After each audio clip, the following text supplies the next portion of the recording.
Welcome to the Ghost Story Guys. I'm Brennan Storr. I'm Ian Gibbs. And this is a show where we talk about spooks, specters, and all the other things watching us from the shadows beyond the campfire. Some conversations only make sense after the sun is set, and this is most definitely one. Thanks for tuning in. It's Tuesday, July 11th. This is episode 12, and we're coming to you from that tiny mountain cabin you dream about but can never quite reach. How you doing, Ian? I'm good, Brennan. I'm happy to be back. I kind of feel like we've been away a bit longer than we should have been. Oh yeah, we are fully 2 weeks late. Holy cats. What happened? Like, where did all that time go?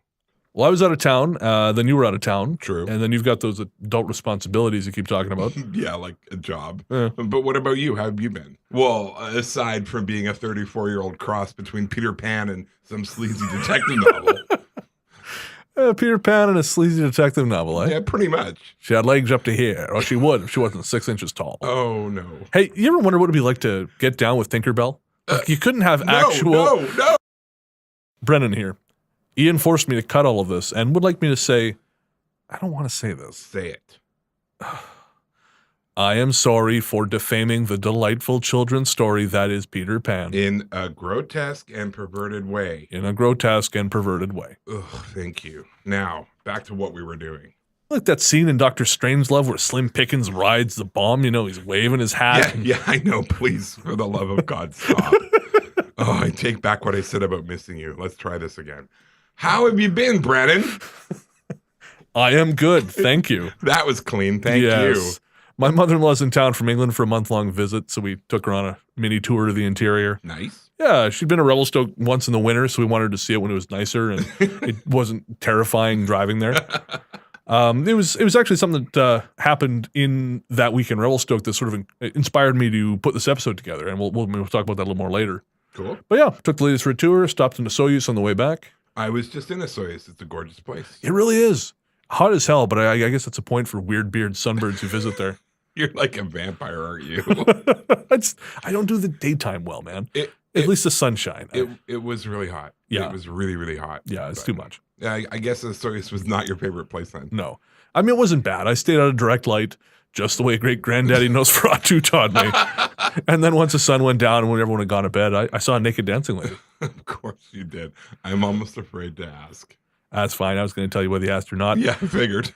So the rooms of this motel all face a central courtyard. They're in a U shape, and beyond the courtyard is a set of concrete steps to the beach. Right. Outside each room is 2 deck chairs. Mm-hmm. And Nick and her mom went to bed early. So I grabbed my book. I sat in the deck chair and read until I lost the light. Once I couldn't read anymore, I just put the book down. I didn't feel like turning on the light. I just kind of enjoyed sitting there in the dark. Of course you did. Yeah.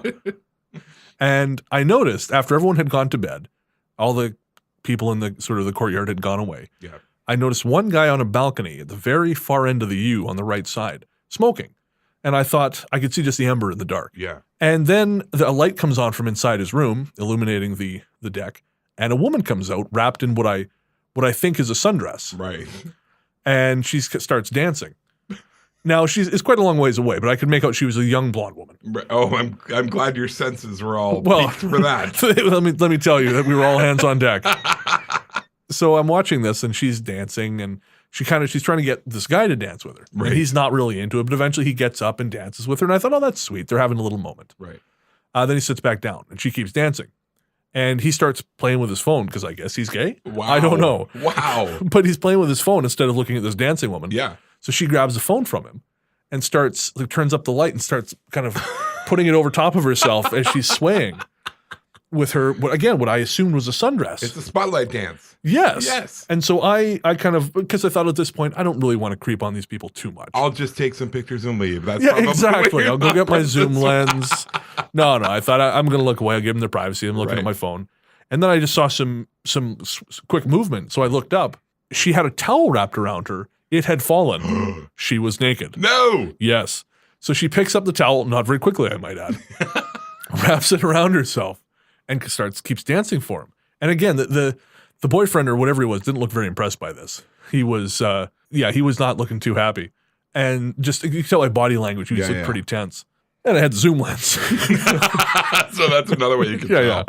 But anyway, this happened like 2 or 3 more times. The towel went down and she was dancing, and finally he had enough. He stood up and he stomped into the room Wow. And then she kept dancing with the towel on and like looking at him. By herself? By herself. Okay. And then she pulled the towel up. Now her back was to me. Right.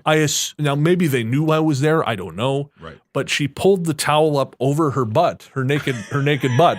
And she was wiggling that for a minute. And then... Thank God you got it all on tape. Oh, amen. Yeah. For the record, no, I did not. I'm not that weird, just so we're clear. Right. But then the boyfriend, that was it. The butt was the end. He grabbed her and just pulled her inside. The lights went off. And then about 20 minutes later, I saw he was out there smoking again. The circle of life. The circle of life. Wow. Oh, yeah. And that's how I met your mother. Oh, that's disgusting. Did you tell Nikki that story, by the way? I did, and her reaction was pretty much the same as yours. Well, I'm glad to hear it. It's actually, there's sort of a running history of that because years ago we were driving in Victoria, and she points out to this apartment. She goes, "Oh, that woman up there she's exercising in her bra right at the window." And so of course we all look. Yeah. Well, this woman was exercising in a bra, but like literally right in front of her window, like jumping jacks. But she was not wearing bottoms. And immediately we noticed this, and she goes, "Oh, stop looking, stop looking." Yeah. That's going to happen. Yeah, right. Yeah, you're lucky with the flow of traffic. Otherwise, I'd still be parked there. Okay. Moving on, despite the prospect of having you talk is scarier than any ghosts I've ever encountered, we're going to be talking about your book, are we not? We sure are. Wow. Even though by now it's really, really old. What do you mean? It came out like 10 months ago. Well, I'm pretty sure that's about 36 months in book years. And I'm pretty sure that works out to like 15 dog years, which is about 70 human years. So really, your book is almost an ancient text. That's not even math. My head hurts. Whatever. Your book is old. Mine's not. But because I'm a good person, we're going to talk about it anyway. Yes, we are, by God. Book charity. Well, I'll take it. That book is a strange little place, the hauntings and unexplained events of one small town. Tells a paranormal history of my small mountain hometown of Revelstoke. And when we come back from the break, we're going to share with you some of that history, including some high strangeness that has occurred since the book was released last year. Very cool. We'll be right back.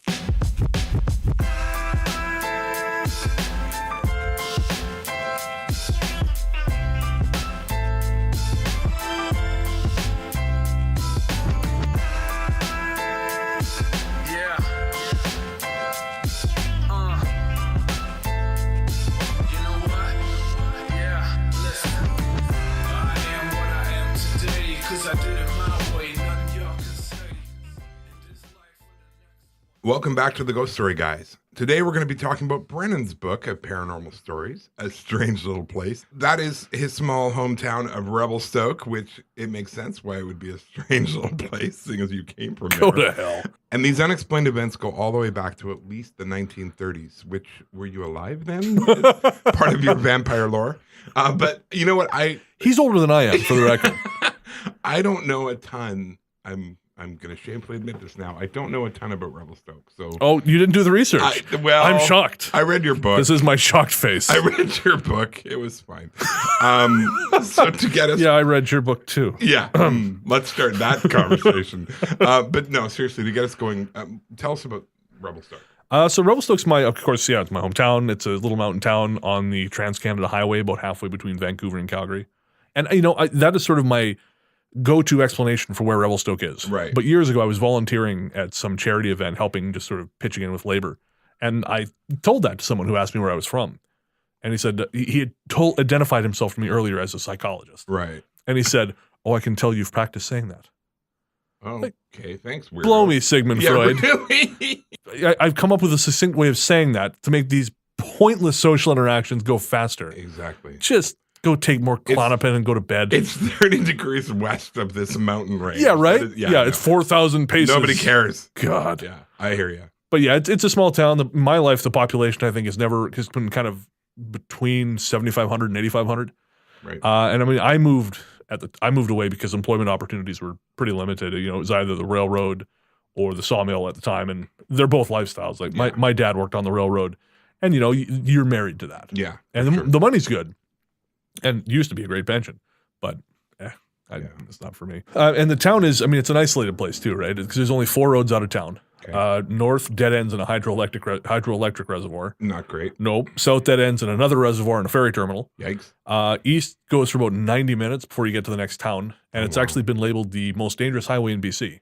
Really? Why? Yeah, Accidents? avalanches, accidents. Yeah. Wow. There's actually a corner not far from Golden, which is the next town. I think it's called School Bus Corner because of a really bad school bus accident that happened there. That's horrifying. Yes. Yeah, it's a Yikes. bad road. Going west is a little better. The next town's only 40 minutes away, Right. but that road's not less dangerous, and it's usually closed by avalanche in the winter, mudslides in the summer. And when I was researching my book, I found in old newspapers at least once a week, in old newspapers in the summer, there were fatal traffic accidents. Holy cow. Yeah, it's crazy. And even now, it's really deadly. I mean, Is there a fun time to visit Revelstoke? no. No. No. Okay, good to know. Well, like I was saying to you before we went on air, it's become really popular with people who like outdoorsy stuff, Right. which I don't. Hippies. Yeah, exactly. Right? Yes, Yeah. thank you. No, I hear you. The dangerousness of the roads, if that's a word. I mean, it didn't really matter to me because I didn't have a driver's license. And the biggest hobbies were skiing, snowmobiling, and playing hockey, and none of which I did. That sounds like a living hell. So let me get this straight. You have no driver's license. Yes, You disliked all the hobbies that kept people sane in the winter. correct. And I'm assuming you had the whole avoid the sunshine thing going on back then as you do now? Actually, worse then, yes. Oh my God. So essentially, you were like trapped in Rapunzel's tower. There was no way out. I mean, at least she got to brush her hair while you had to worry about mudslides and being mauled by bears. So you were like a sad, bald Rapunzel. And why did it take you so long to leave? I mean, I'm sorry to all the good people of Revelstoke who are listening to this right now, but honestly. It was a lot of it had to do with what I made of it. I mean, there are people now who are doing quite well for themselves. Yeah. Who like all the outdoorsy shit that I cannot stand. But I used to drink a lot mostly. That was how I kept busy. We all find coping mechanisms. Yeah. Right? Yeah. From 19 to 23, when I wasn't working in either Radio Shack or my family's deli, Good Time Brennan could be found pounding beers in the Regent or in the Rock Pit, double fisting Southern Comfort and Coke. Oh my God, that sounds depressing. Throwing an emotionally abusive girlfriend who just tried to add me as a friend on Facebook today. No. Yes, No. today. Like I woke up depressed this morning, and then I don't know, 4 hours later I checked my Facebook. Oh, I have a new friend request. You got to be kidding me. So I'm officially psychic. Wow. Yeah. So That's incredible. Yeah. So that was ignored. I was horribly depressed, but it was all worth it because, you see, it was the cocoon from whence emerged the chiseled, golden-voiced sexual tyrannosaurus you see before you today. God, no, I'm depressed. Thus spake Brennan, left his cave, glowing and strong like a morning sun coming out of gloomy mountains. Okay, can we get back to talking about Revelstoke? Right. Yeah. So once upon a time, Revelstoke was kind of meant for great things. You know, they had before a lot of other towns in the region, they had a YMCA, they had an opera house. Oh, wow. Yeah, but the population of working age men was gutted by World War I. Oh, right. Somewhere between 600 and 1,000 men from Revelstoke alone went to serve, and of them, I think at least 100 were killed. Wow. So that's a pretty solid blow. And Yeah.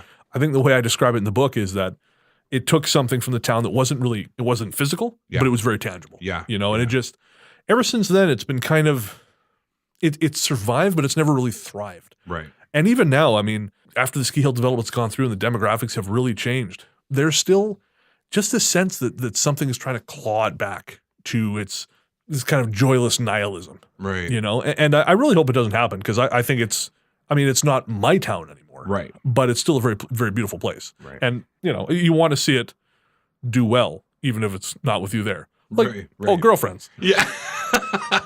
And from far away. Yes. I didn't know any of the paranormal history either going into this. Like I Even though you were born there. Oh, yeah.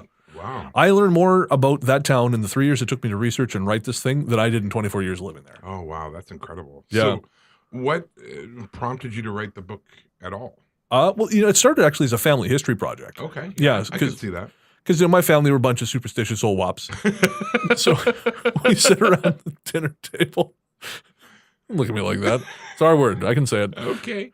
But yeah, we would sit around the dinner table, and my mom's family used to talk about ghost stories from the house where they grew up. Right. So I thought, well, I kind of want to just collect these and keep them because they're fun stories to tell at parties. Absolutely. I mean, at the time, I didn't believe in ghost shit, any of that stuff. Right. I thought it was all nonsense. Yep. But, I like telling stories. So the thing is, when I finally started asking people in my family, they didn't remember any of the stories. So they started referring me to people who they knew had heard a story or two. After a little while, I kind of got the sense of maybe there's enough here to make something out of this. Right. You know, I'd never committed to any project longer than literally a 1,000-word blog post. Right. And then in 2011, I blogged about the Mr. Olympia competition, just kind of on my own steam, just to prove I could commit to a big project and finish it. Right. So I thought, I wonder if I could write a book.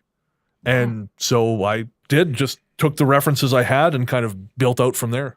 So would you just literally knock on someone's door and be like, hey, I hear your house is haunted. Got any stories for me? More or less, yeah. Holy cow. And how did that go? About the way you'd expect. I mean, everyone was fairly polite, presumably because they thought if I was crazy enough to ask, there's a chance I could be dangerous. Well, and they probably knew your mom, right? That was the other part. Yeah, there's that. Small She's pretty town. terrifying.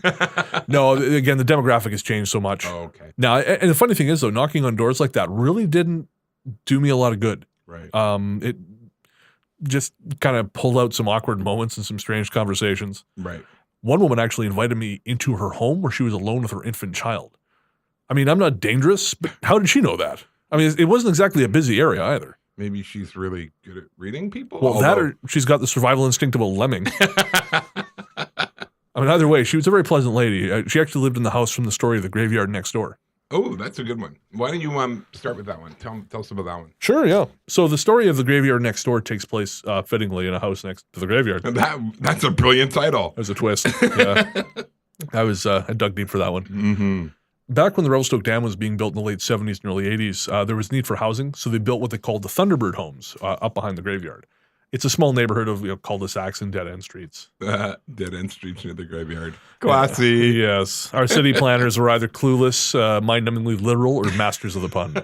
I go with A. Yeah, you and everyone else. Anyways, the house in question it's at the far end of Corbin Place cul-de-sac. In the late 90s, a family, in the book I call them the Gates family, Right. Of course not the real name, they moved into the house. They weren't at all bothered by the fact it was near the graveyard. In fact, they thought it was peaceful. And personally, that's always been my read on the graveyard too. Right. I've been through there at 3, 4 in the morning, and I've never had anything unusual happen. Well, here's an unusual thing. What the hell were you doing in a graveyard at 3 or 4 in the morning? I believe we have covered my recreational use of alcohol to hide from my problems. Oh, right. Gotcha. Yes. Moving on. The Gates family, they didn't find the place peaceful for long, though. The mother, April, noticed it first.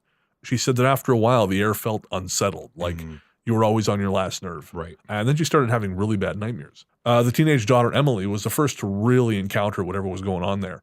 She would come home at night, and she would hear what she thought was electronic noise. It sounded like someone on a TV or radio, but indistinct voices with white noise washing over them. On those nights, she would also see black flashes across doorways and around corners, like someone was walking quickly past just out of her field of view. Sometimes she would be brushing her teeth, and in the mirror, she would see someone walk across the bathroom doorway behind her. Oh, and that's not cool. Seeing that in the mirror behind you? No. So she'd call out for her mother, and of course, no one answered. Everyone was asleep, or everyone in the family, at least. Oh, great. Eventually, whatever it was started manifesting to people outside the house, too. One time, Emily had a friend over watching television. He's actually a close friend and family member of mine. Right. And he looked up from the show and said, "Who said that?" Oh, wow. And everyone else had no idea what he was talking about. And he went white. He told him someone had just whispered in his ear.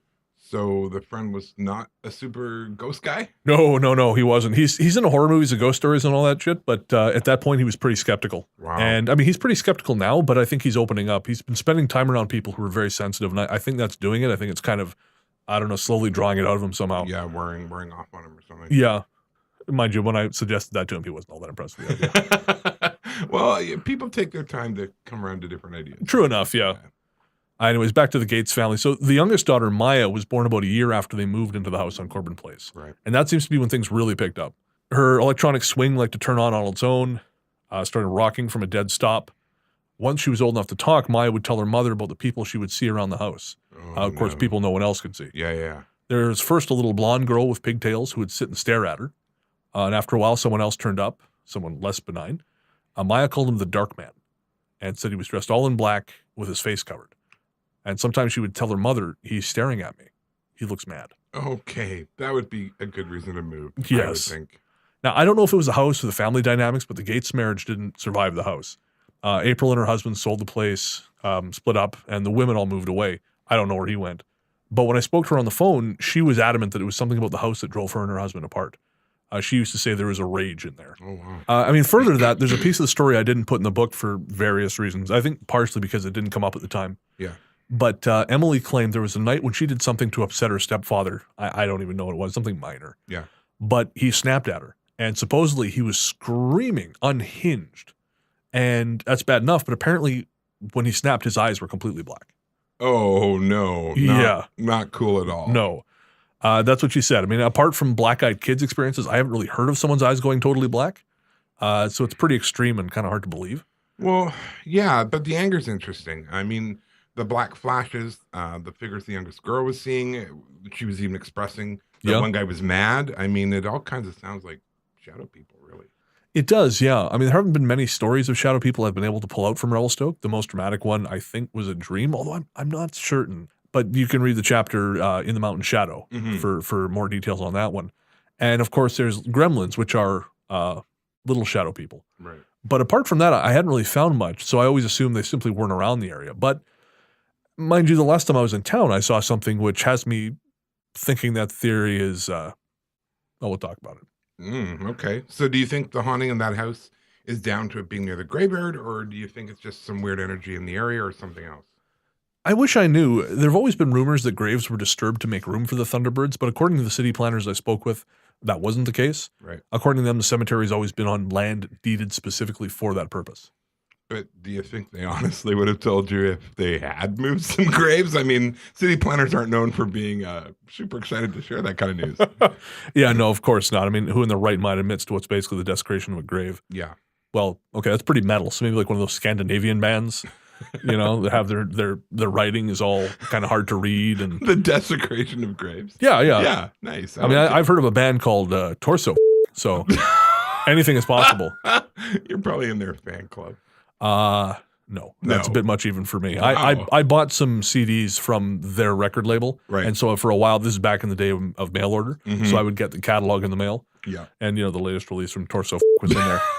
But, I mean, and going back to the graveyard thing, this was 40 years ago. Right. So, I mean, I don't think many of those original decision makers are kicking around. No way. And if they are, their memories extend to what would have been probably a minor consideration to them. Yeah. I mean, when I spoke to them in 2013, the family living there now had nothing to report. So either it came with the Gates family, happened to mix with them particularly well, or it's on sabbatical backpacking in Europe.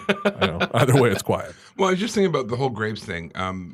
In Calgary, when they built the C train, right, 35 years ago, they went under a graveyard and they talked about under a graveyard. Under a graveyard, Mount Interesting. Pleasant Cemetery in Calgary, and they talked about having to move some of the graves they came across as they dug through, and they reburied them further along. But they had to dig through and then cement the whole thing in, and they had to deal with some graves. I'll be damned. Yeah. So, I mean, it happens. They don't talk about it a whole lot, but yeah, fair enough. I guess you wouldn't. No, you really wouldn't. So, tell me about the gremlins. I'm not super familiar with. No, neither was I. The whole thing actually caught me by surprise. It came up while I was researching a completely unrelated story. The one I was talking to kind of dropped it on me while we were talking about the haunted house they used to live in. Right. And weirdly, it's actually become one of the most popular chapters in the book. Interesting. Yeah, Shannon LeGros from Into the Fray Radio has referenced it at least twice on her show since interviewing me in February. Well, I mean, maybe that's kind of a cool thing because it's different. It's not in the mainstream. And you know what? It probably provides people with some interesting perspective on something they're experiencing. It could be. I mean, whatever the case, some people apparently have gremlins. I mean, I suppose you could just as easily call them fairies. I don't know. The remedy the people involved are given to get rid of them is essentially the same as people would do in fairy stories. Right. But I'm getting ahead of myself. We got to slow down, breathe, think about baseball cards. Oh, gross. Stop. Just tell me the friggin' story. So the woman who told me the story asked me to keep her name quiet, so we're just calling Mary. Her kids were super sensitive because her kids actually had a lot of experiences when they were younger. Oh, wow. But they would not speak to me. They're Really? grown age now. And they didn't want to talk about it? Nope. Didn't want to talk about it. And that was the reason I had to change her name. Wow. Was because they just didn't want to be associated with it all. That's really interesting. They'd be that against it. Yeah, it was disappointing. It sounded like they had some good stories, but I guess what are you going to do, right? Yeah, no. So Mary's husband, Chris, was adopted as an infant, but when he was in his 40s, he managed to locate his birth mother, who we'll call Janine. And she was excited to get to know him. Eventually, Mary and Chris went to visit Janine at her home in Lethbridge, Alberta, which Google Maps says is only 6 to 7 hours away. Right. But I feel like that's full of shit, because I've done that drive and it feels a lot longer. Well, it's a really flat drive. Yeah. During the visit to Janine, Mary and Chris noticed that she had a lot of electrical problems around her place. The lights would flicker, her TV would cut in and out. Apparently even her car's electrical would just knock out for no reason. And of course, they didn't know what the hell was going on, but Janine would wave it off and say, oh, it's just the gremlins. Well, they must have assumed that was a figure of speech because I've heard that before. Prior to this, I didn't know it was a figure of speech at all. Oh, okay. World War II, they talked about gremlins in the airplane sometimes, and they would say, oh, that's what the problem is. Oh, really? Yeah, that's where I know it from anyway. What a goofy-ass way to express something. This from a man who just used the phrase goofy ass. Nice. Point taken. Yeah, there you go. Anyways, on the drive home from what would actually be their last visit with Janine before she passed, oh no, Mary and Chris started having issues with their truck. And once they got home, they started having the same electrical problems she did, flickering lights and so on. Oh wow. Yeah. And they started joking to each other they must have gotten her gremlins. Right. Months later, Mary brought this up in a conversation at work, and a coworker who happened to be from Ireland suggested she leave them an offering so they go away. Like a dead goat? Or what kind of offering are we talking about? Oh, bowl of milk outside the main entrance. Oh, okay. And I mean, Mary thought she was nuts, right? Because she's just thinking we're having electrical problems, and now I'm making offerings to invisible sugar beings. With a bowl of milk. With a bowl of milk, like a bad cat. Yeah, exactly, yeah. But she thought, well, it's worth a shot, because by this point she was getting pretty annoyed. Yeah. So she put the bowl of milk outside, and for 2 whole days, not a thing touched it. Not her cats, not the neighborhood cats, and not any of the animals. Because she lives in not a rural area, but it's, there's a lot of trees. Yeah. Nothing touched that milk. And then after 2 days, the electrical disturbances stopped completely. Seriously? Yep. That is crazy. I know. I've heard of other things like that where you make an offering to whatever. Right. House gremlins or whatever. But the fact that it worked. I know. It's crazy. Wow. So, and years later, a friend of Mary's got a place with her new boyfriend. And as soon as they started living there together, they had electrical problems. It started with a faulty porch light, then it kind of went into the house, the outlets where the television was plugged in, then the microwave and computer. She told Mary about all this, and Mary asked if it was all happening in a progression from the door. Each new problem just a little bit further inside the house. And her friend kind of went, oh, yeah, it is. So Mary said, put a bowl of milk outside your door. You got gremlins. And her friend laughed right in her goddamn face. Which, to be fair, seems like a reasonable response when you don't believe in the paranormal. And, someone tells you to put out a bowl of milk. I mean, that's kind of weird. Oh, yeah. No, I get it. Believe me. I mean, fully a third of the podcasts I listen to are atheist or skeptical. And there are times when even I tune into the paranormal ones and think, you got to be goddamn kidding me. I mean, that's coming from someone who's seen shadow people. Yeah, I've had that experience too. So I get it. I mean, But to her credit, Mary's friend finally got desperate enough to give it a try. And again, after 3 days and nights, not a single animal had disturbed that milk. Wow. All of her problems stopped. Wow. And the kicker, she told her boyfriend this, thought he was going to make fun of her. He said, oh, I've had gremlins for years. I just didn't know you could get rid of them. So the whole time this other woman was thinking it was a crazy thing. The boyfriend was totally down with it. Yeah, just a paranormal nuisance. Oh, that's insane. Yeah. Wow. And Mary was extremely helpful to me in putting the book together. And it kind of annoys me I can't name her specifically because she was so helpful. Yeah. But she also helped me kind of give context to some of the things I'd been experiencing. Oh, that's cool. Yeah, because, she's had experiences since she was a kid, so she was able to help me when I had things happen understand what it was. Now, we haven't had a chance to get together for coffee the last couple of times I was in town, but hopefully soon we can because she always has something new. If not that's happened to her, someone she knows. That's awesome. Yeah. She works in an elder care facility, and every night she's on shift, she leaves out a bowl of milk, and she's yet to have any issues, which puts her way ahead of the other schmucks on night shift because they've had burst pipes, electrical problems. I mean, who knows if it's related, right? But it's an interesting coincidence. Yeah. Originally, I actually wanted to call my book A Series of Interesting Coincidences. I think you may have made the right choice in not calling it. However, it might work for your autobiography. Yeah. It's a lot less filthy than the ones I had in mind. Yeah, that's a big shocker. Did anyone ever talk to you about seeing the gremlins? They did, and from what I gathered, they would just see them quickly. Like they look like tiny shadow people. Right. But they never saw them head on. It was always in little flashes around the corner. Corner of your eye kind of thing. Yeah, like low to the ground, like mice or rats or that little black robot from Star Wars. Oh, the mouse droid. I'm sorry, the what? The little black robot. He's called a mouse droid. MSE6 series repair droid. But mouse droid is cuter. What? Don't look at me like that. So like Star Wars. Bite me. Okay, so I learned 2 things today. The little robot is a mouse droid, and Ian will fight me over Star Wars. You can't win. If you strike me down, I shall become more powerful than you ever can imagine. Who are you? What is happening? Look, I have layers. Oh, Jesus. Yeah, like ogres and onions. Well, let's take a break while I process this information. And when we come back, I'll let you in on some stories that have happened in Revelstoke since the book came out.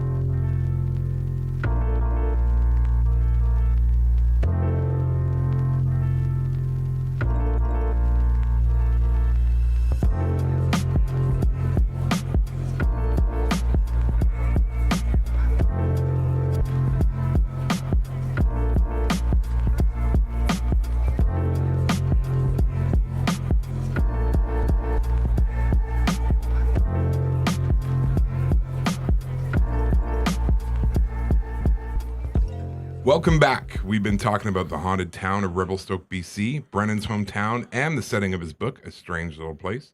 We just finished talking about gremlins, shadow people, and the house next to the graveyard. And robotic rats. It's a mouse droid. Deal with it. Anyway, I was actually really interested in the chapter, The Girl on Highway 23. It was probably one of my favorite ones. But haunted hitchhikers, they're usually kind of urban legendy kind of thing. Oh, yeah. No, they are. The idea of a hitchhiker not being who they say is, I mean, that's practically ancient. Some people think the story of St. Christopher in the Golden Legend is the first, and that was, I think, the 13th century. Well, for those of you who aren't familiar with the story, and unless you grew up in rural Christian Alberta like me, or you're a weirdo like Brennan, you shouldn't be. True. The story he's talking about involves St. Christopher being called from sleep to bear a child across the river, and after he safely takes the child across the river, he discovers it was Jesus all along. My child, where there was only one set of footsteps, this is where I suckered you into giving me a piggyback. Pretty much. Jesus sounds like the kind of friend who always calls you at 3 p.m. asking for a ride to the airport. Then instead of just giving you gas money, they ask if you want gas money. They make you look like a cheap dick if you say yes. Then if you can power through looking like Scrooge McDuck, they give you $5 and then ask if that's enough. $5. Why don't you spit in my f***ing eyes and curse my children to blindness? That seems a little excessive in its reaction. No, it's honest. The airport is what, $25, but it takes you 417 years to get to the airport. A cab is minimum $60 plus tip, and you give me $5? That's half an hour each way, man. That's minimum $10, $20 if you don't want to shame your ancestors. So if I ask you for a ride to the airport, which I won't do now, a simple thank you wouldn't cover it? That depends on how much you like your ancestors. Can we just get back to the highway girl story? I kind of want to keep ranting about the airport, but you got to go to work, so fine. Olymp and Joan Astra are the people who told me the story, and they used to live on Highway 23 south of town. They had a fair-sized spread with horses and what have you, and usually a few foster kids at any one time. On warm nights, the kids would sleep out on the porch. I mean, that seemed weird to me until I interviewed a few more people and found it was just a thing that was done in those days. And did they have a higher rate of children going missing in the middle of the night? Because that seems like a great way to do that. Interesting. You think the two are related? Maybe. Drifters, railroads. Apparently, this was a thing. Wow. It's too hot. We're all going to go sleep out. I guess before air conditioning. Oh, makes sense. I mean, well, no, mosquitoes. Yeah, I couldn't sleep outside. I was eaten alive on this trip. It was heinous. Oh, wow.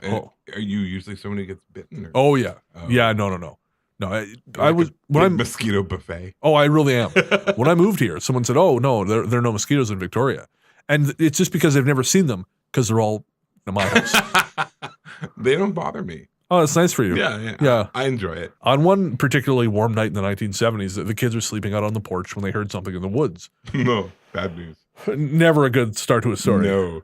The road south of town dead ends in a ferry terminal, as I've said, and it's not particularly busy at night now. Mm-hmm. Back in the 70s, those ferries ran didn't even run as late as they do now, so it would have been even less busy. But yet the Astra kids burst into their parents' room saying they'd heard a girl crying for help. Oh, no. So they ran outside with the kids, and sure enough, they could hear a young girl's voice calling out for help from the forest in the direction of the road. Right. So they called the police, who responded immediately, but even after hours of searching, they couldn't find anyone. Doesn't it seem strange to you that they would just phone the police and they didn't even see if they could find her? I don't know they didn't try. I mean, Joan was the one who told me the story and she didn't mention, and I forgot to ask. Right. But frankly, if it was me, I'd have done the same. If I ever hear a voice calling from somewhere in the forest, you can bet your sweet ass I would not be going down to find the source. Hell, I could hear your voice shouting things only you could possibly know. Like, if you keep eating that much dim sum, you'll die. Yeah, exactly.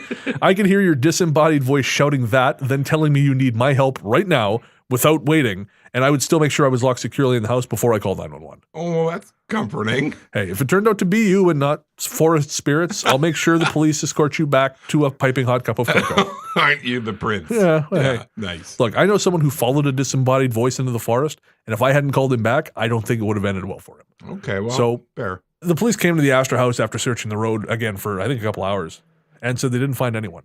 A few years later, one of the Astor's kids was out riding her horse past curfew one night when she found a girl sitting in the ditch with a blanket wrapped around her. The girl asked her for the time, and that was it.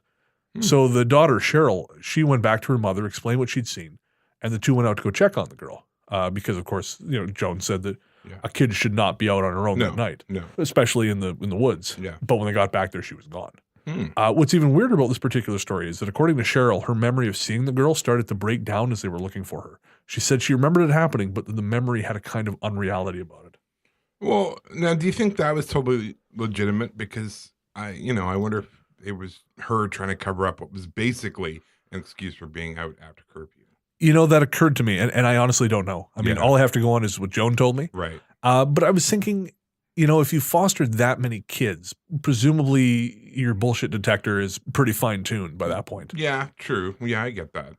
Either way, that was the last time the Astors would see the girl, but two other men, brothers, would see her in 1980. Oh, wow. Yeah.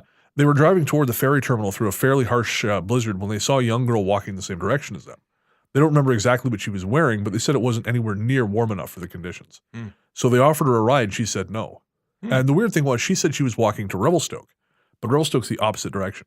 Oh, wow. They pointed that out to her. She wouldn't listen. She just kept walking. So when they got to the ferry, they had the crew radio the RCMP to make sure someone would come pick her up. But again, they went up and down the road. They didn't find anyone. Wow. Yeah, and that's the last time, as far as I know at least, anyone has seen the girl on Highway 23. But that highway feels unusual at night. It does have a vibe about it, but I don't know what that is specifically. Do you think it was someone who maybe died on the highway, was murdered and dumped out there? I don't know. I mean, I don't know of any young girls who died on that road.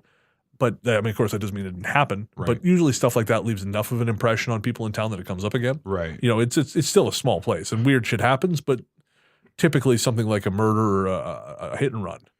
Well, not every murder is known. True, yeah, that's true. But then you're talking about a kid from somewhere outside of town. Right. Like a kid going missing or a kid dying is pretty big news. It's going to be big news in town, yeah, for sure. But that road south of town, like I said, on either side of the reservoir is just full of strange stuff. In the 70s, a ferry crew on their last run of the night saw a football field-sized shadow hovering about 100 feet above their ship. It stayed there for a few minutes, then just zipped off into the distance. It left behind a streak of blue flame. Jesus, that's not cool. No. The finisher for that, actually, is that each of the witnesses was dead within 16 months of either heart attacks or sudden respiratory failure. Whoa. And these are, I think otherwise healthy guys. Yeah. In their 50s. Wow. One man who was on the ship but didn't see the shadow is still alive. Oh, he's the one who told me the story. He said the guys came barreling into the engine room and were just crazy talking about this thing. And he said at least one of them was extremely skeptical. They'd had conversations about how UFOs were nonsense. But whatever it was apparently really shook him up. And again, who knows if their deaths were related, but like I said, it's a series of interesting coincidences. Yeah, I'm starting to get that. And at the top of the show, you mentioned having seen something on your most recent trip there. Was it the girl on Highway 23? No, it wasn't. No, you haven't actually told me the story yet, so I'm curious. What went on? Well, this is. It seems. So this one is tough because it's not all that dramatic. Right. It's nowhere. I've never had anything super. I guess the shadow people is kind of interesting. Yeah, that's pretty dramatic. But most of the stuff I hear from other people is a lot more interesting than my own stories. Right. But one night, it was getting close to the night I was ready to leave, and I had seen nothing the whole time I was there on this trip. Not a thing. And I'd been out a lot at night. Mm-hmm. I took some pictures. I think you saw, I went out to the flooded reservoir? Yeah, the flooded river and took pictures cool. in the bush. I love that picture, yeah. I was out a lot at night, but didn't see anything. This one night, however, I was I was restless, but it was really dark. Yeah. And now it sounds crazy, but I have all my life, ever since I was a kid, I've had a very keen sense of different types of dark.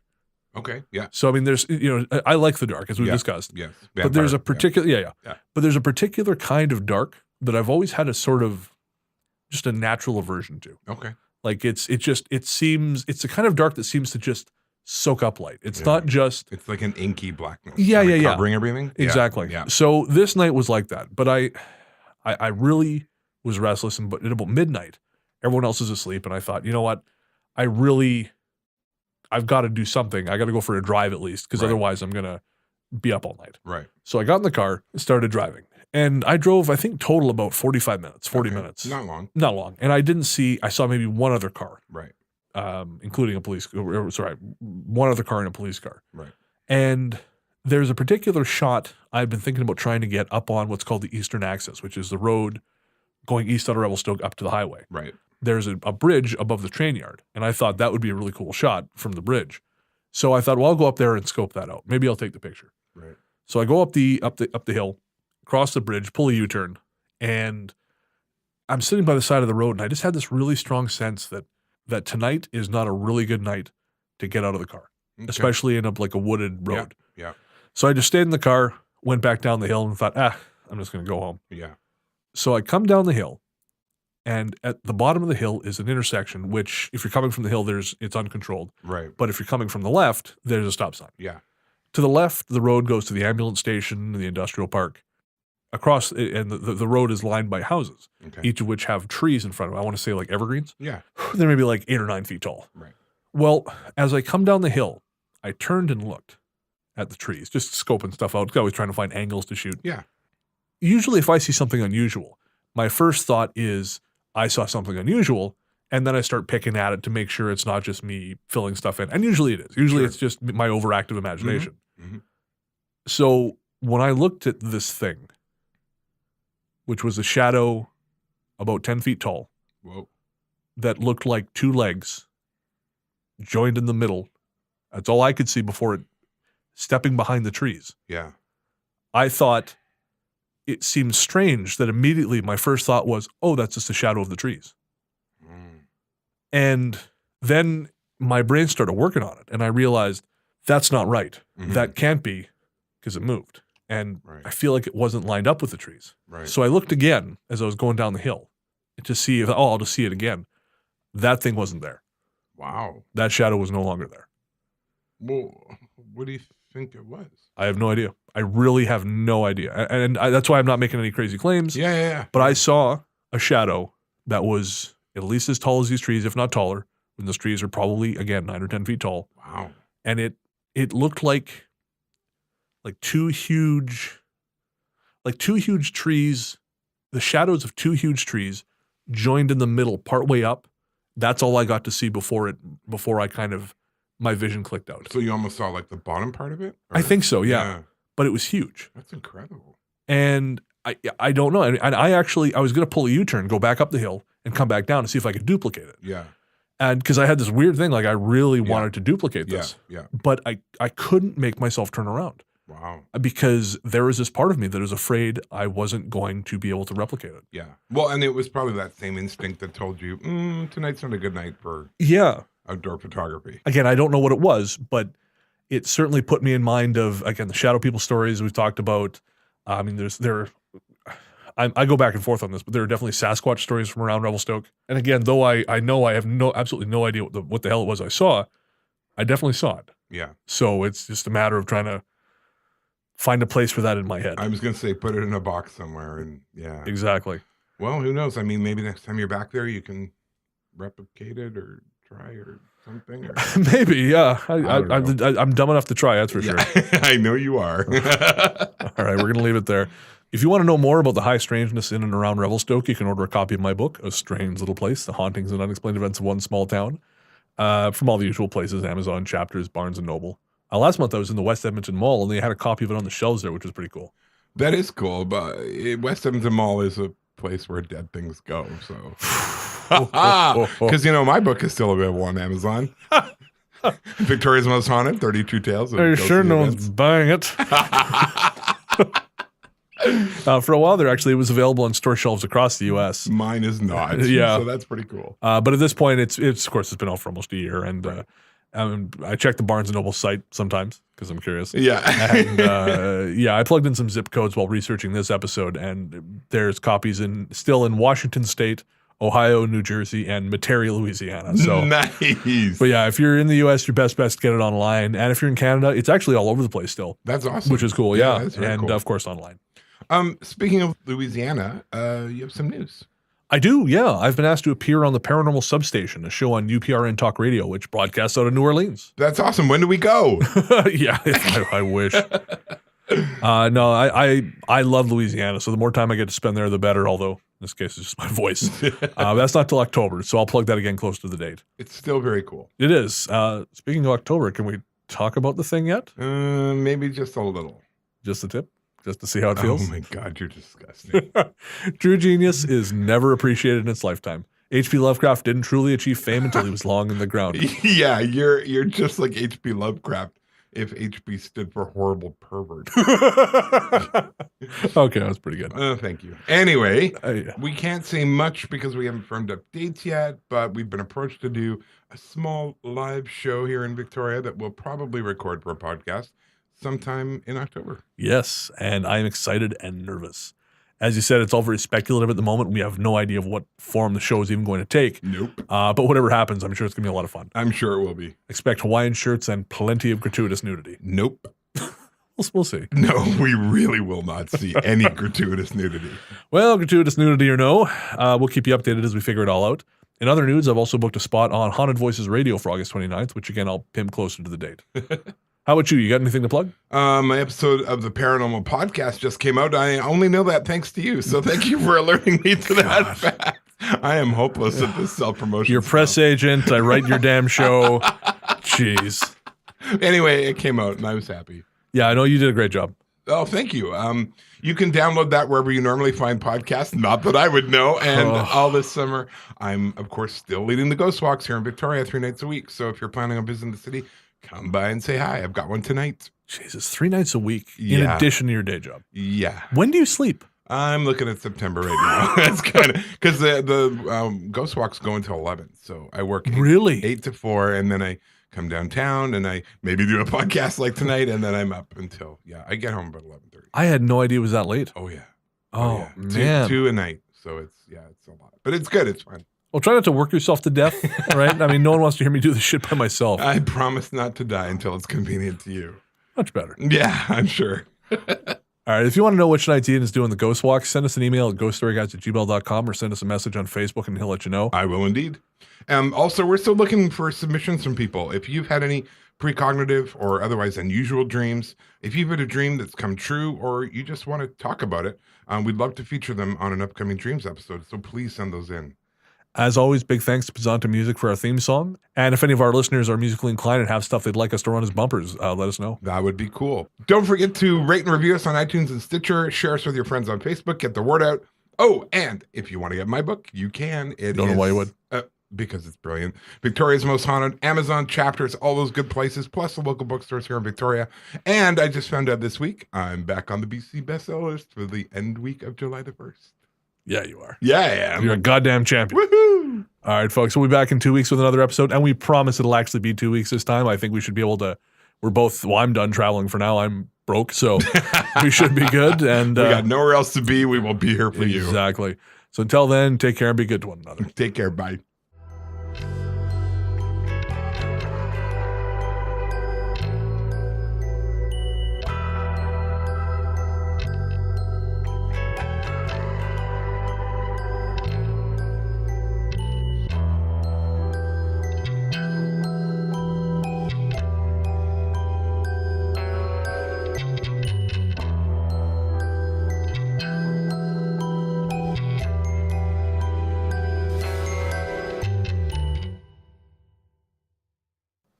What? What? Well, you. I just stopped. Yes, I know. Okay. I'm sorry. Jesus. Okay. You gotta feel it. You gotta make me feel it. Like you're really asking me how I've been. I don't care. No, but you have to pretend. We're professionals. All right. Look, in 20 years, when we're rich and famous, we're gonna hate each other. And we're still gonna have to do this shit. We're only. I mean, I was poking around in the bush taking night shots. Okay, bad choice of words.